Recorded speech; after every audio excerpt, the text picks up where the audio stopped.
Hello student, आज का जो हमारा क्वेश्चन है इन टेक्स्ट 3.8, इसमें क्या कर है, suggest a way to calculate the molar conductivity at zero concentration for H2O। H2O के लिए जीरो कंसंट्रेशन पे मोलर कंडक्टिविटी का वैल्यू निकालना है।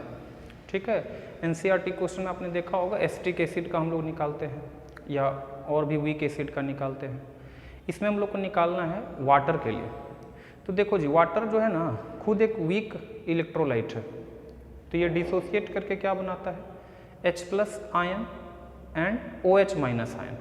ठीक है, और कोहल-रॉस लॉ के अनुसार क्या हो जाएगा, water is an weak electrolyte and it dissociate as H+ and OH-।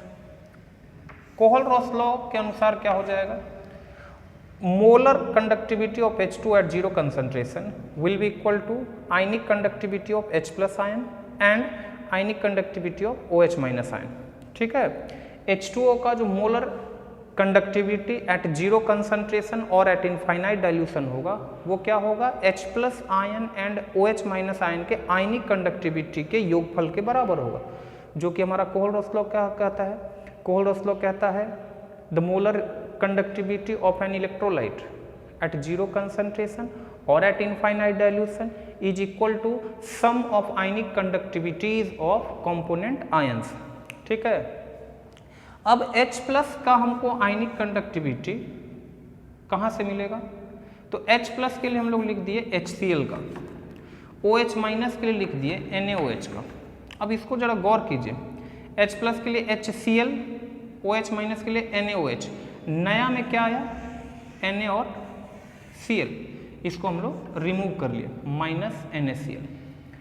इसी तीनों का क्यों यूज किए, क्योंकि तीनों स्ट्रॉन्ग इलेक्ट्रोलाइट है और स्ट्रॉन्ग इलेक्ट्रोलाइट का molar conductivity at zero concentration हमें ज्ञात रहता है।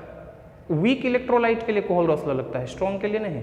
ठीक है, अब इस तीनों का वैल्यू अगर हम लोग पुट कर दें तो हम लोग को क्या मिल जाएगा, molar conductivity for H2 at zero concentration.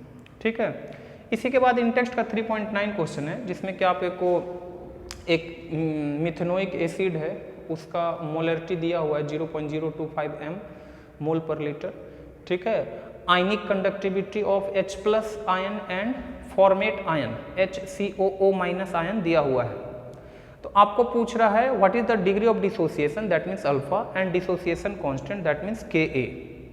ठीक है, तो हम लोग क्या करेंगे, सबसे पहले कोहल-रॉस लॉ के हिसाब से फॉर्मिक एसिड को हम लोग क्या तोड़ लेंगे, molar conductivity of formic acid at zero concentration will be equal to the ionic conductivity of formate ion plus ionic conductivity of H+ ion. ये दोनों आपको क्वेश्चंस में दिए गए हैं।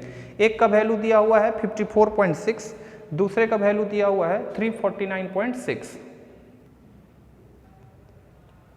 अब क्या करेंगे, दोनों को ऐड करके कितना आ गया, 404.2 साइमन सेंटीमीटर स्क्वायर पर मोल। अब डिग्री ऑफ डिसोसिएशन अल्फा का फॉर्मूला क्या होता है, molar conductivity eight a certain concentration divided by molar conductivity of zero concentration.